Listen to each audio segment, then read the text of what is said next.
During 2019, more than 2.2 million plug-in cars were sold around the world, equating to 1 in every 40 new cars registered and put on the road. The top 10 plug-in cars for last year each managed more than 41,000 sales in total, and they were split between all-electric models and plug-in hybrids. That top 10 list included cars like the Hyundai Kona EV, which sold 44,386 cars, the Renault Zoe, which sold 46,839 cars, and the BAIC EU Series, a car which sold 111,047 examples. The BAIC EU Series, occupying second place, might be a car that you've never actually heard of, and with good reason. It's only sold in China. But the car that came top in sales last year, selling 2.7 times more cars than that second-placed vehicle, was, you've guessed it, the Tesla Model 3. If you've been following the electric car world for any length of time, that won't come as a surprise.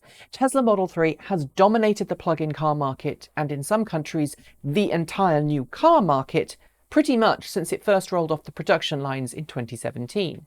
Even in a global list of the top 20 plug-in models, Tesla Model 3 accounts for 14% of all sales, while 17% of all cars on the lists were Teslas.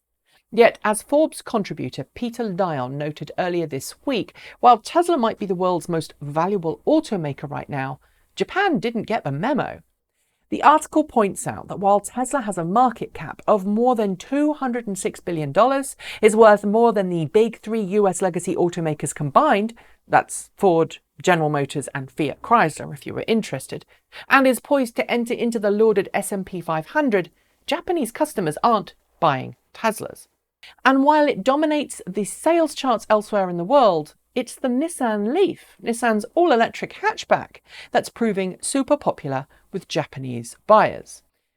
If you're watching this and scratching your head, you're probably not alone. After all, although Nissan had a great start in the plug-in marketplace with the original LEAF back in 2011, it has, as we've discussed a few times on this channel, lost its way a little since then. And while the current Nissan LEAF and Nissan ENV200 are competent electric vehicles, they're not super exciting to drive.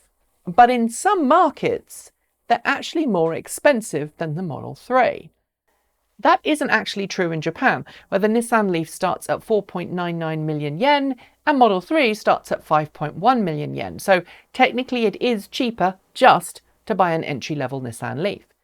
But when that price difference is the equivalent of $1,000 and Tesla dominates Nissan elsewhere in the world with its superior charging speed, its higher performance vehicle, its supercharger network and its over-the-air update systems, well, what's going wrong in Japan for Tesla?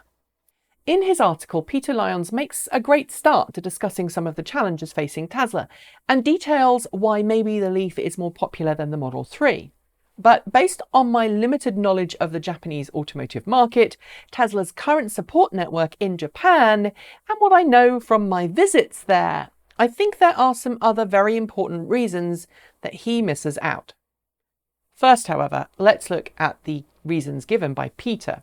He notes that Tesla's limited sales and service penetration into the Japanese market means that there are currently only 4 Tesla stores and 1 official service location for the entire country. And if you're interested, there are only 25 Tesla supercharger sites. This has left potential customers worried about aftermarket support and, says Lyons, means they're less likely to pick a Tesla. Add to this brand recognition, something he says is very poor, with only 1/2 of people interviewed in a March 2019 Nikkei research poll even knowing what a Tesla was. But those same people, 98% of them, knowing exactly what a Nissan LEAF was. These 2 main comments, though, miss some other really important factors that you may not know about Japanese electric cars and the Japanese electric car market as a whole. So let's go over them now. You see, while CHAdeMO DC quick charging is falling by the wayside in most countries around the world, becoming effectively a legacy standard, it really is the only mainstream charging standard in Japan. And that's no surprise, since CHAdeMO was originally developed in Japan. It was formed in a collaboration between the Tokyo Electric Power Company, Nissan, Mitsubishi, and Fuji Heavy Industries, otherwise known as Subaru. As of last year, there were 7,600 Tademo charging stations across Japan, many of them located in parking lots of convenience stores. And while Japan is known for being a very cash-centric society, honestly, you cannot go anywhere in Japan without at least 1,000 yen in your person, because card payments are still not accepted in many places. These charging stations have become as ubiquitous as filling stations. And that's really super important to know, because in Japan, while you can buy keijidoza, which are small cars that fit under a certain height, width, length and power limit that are allowed to park on the road at night, regular cars like the Nissan LEAF and Tesla Model 3 can only be purchased if you can prove that you have somewhere to park your car overnight. If you are super lucky, perhaps you have parking at your house. But for most Japanese people living in large urban centres, you must prove that you have a parking space that you rent before you're allowed to buy your car. And while I don't know this for sure, I'd love someone to tell me in the comments if they know, I'm assuming not all parking spaces come with easy access to a charging station or even a power outlet.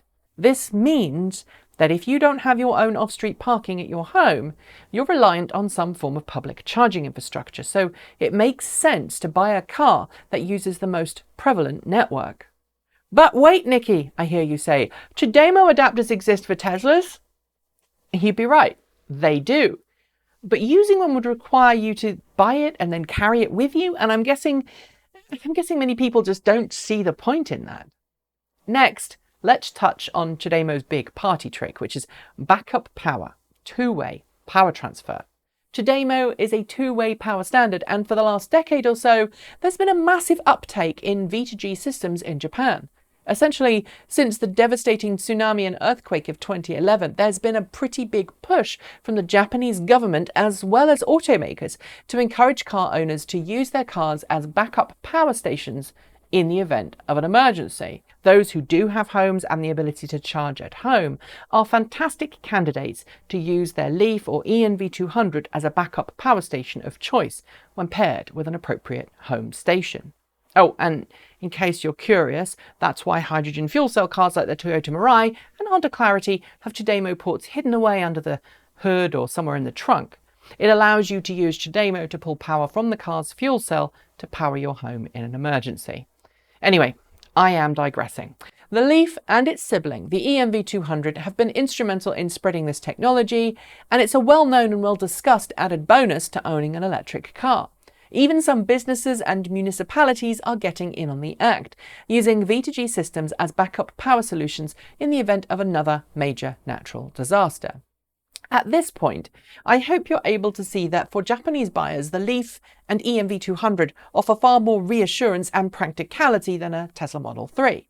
So what about battery degradation, I hear you ask? Well, while it's true the LEAF and the ENV200 have suffered far more premature battery aging than any other electric car on the market, and Nissan's approach to fixing that problem hasn't been all that good. In fact, its switch to liquid-cooled batteries for the upcoming Nissan Ariya is about as close as we'll get to an admittance that it was wrong about passive air cooling. It's also important to remember that most cars in Japan don't actually have a very long life on the road. You see, Japan has some of the strictest rules on vehicle inspections anywhere in the world, which means that when a car reaches the age of 3, and every 2 years after that, it must go through a lengthy, expensive inspection process before it's allowed on the road. How expensive are we talking? 120,000 yen is about the going rate, which translates to about $1,000. Yes, you could do it yourself, but you'd have to be a pretty crack mechanic to fulfill all of the requirements of said test. Frankly, the test, known as the Shaken, makes the British MOT look like a walk in the park.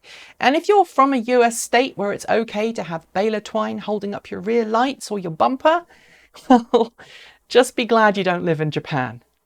The Shaken covers everything about the car and checks for rust, damage, wear and tear, and plenty more. And many cars are just written off by their owners as being uneconomical to repair when they don't pass. Given how hot and how humid it can be in Japan, which is a perfect breeding ground for rust, and how densely populated major cities are, it does kind of make sense that the Shaken is so intense. But it gets worse. When the car reaches 10 years of age, those inspections must happen every single year, which, in case you're interested, is why some countries like the UK, New Zealand and Australia have a fairly high number of ex-Japanese market cars on their roads. Cars that reach 10 years old are basically shipped to other right-hand drive countries and sold as grey market Japanese imports. This is cheaper in some ways than putting them through expensive yearly inspections. If we consider that most battery degradation issues occur after the first 5 or 6 years of ownership in LEAFs, well, then it becomes clear that it's not as big a problem to many Japanese customers as it may be to customers in other countries. Finally, there's one other thing we haven't touched on, and it is a big one: the whole process of buying a car in Japan. In Japan, automotive salespeople are treated very differently to their counterparts in other countries. The business you buy your car from may have been used by your family for years, perhaps even generations. You essentially are building up a professional relationship with the dealer and often individual sales staff and service staff within that dealership. You are their valued customer, and there's a very strong expectation that that dealership will give you things like free servicing or other perks when you buy a car with them. For the dealership, saving face and keeping a good long-term relationship with you is more important than making a few thousand yen profit on the car you just purchased from them. Japanese buyers tend to prefer Japanese dealerships and Japanese brands for this reason. They understand the etiquette and the business relationships associated with buying a car, and since most cars are made in Japan, parts availability is really good. There are many Japanese horror stories existing about buying imported cars from Europe or the US, only to have that car go wrong, and then for parts to take weeks or maybe even months to arrive at your dealership for the repair. Frankly, having experienced that exact same problem when we still lived in the UK and we owned a European spec Chevy Volt and it needed a part shipped over from the US, I can totally understand that. As a new brand, one which doesn't have decades of relationships with its customers or an established service network, Tesla is a company that many Japanese buyers just simply avoid. If you add in the Japanese norm of indirect communication, where things are stated in a roundabout way with ambiguous understatements and lots of metaphors, and well, it's clear that Tesla's standard method of operation doesn't really fit in with standard Japanese cultural practices. So there you have it. The Nissan LEAF outsells the Tesla Model 3, S and X by a very large margin in Japan. And now, I hope you understand why. That's it. Thanks for joining me, and I'll see you next time.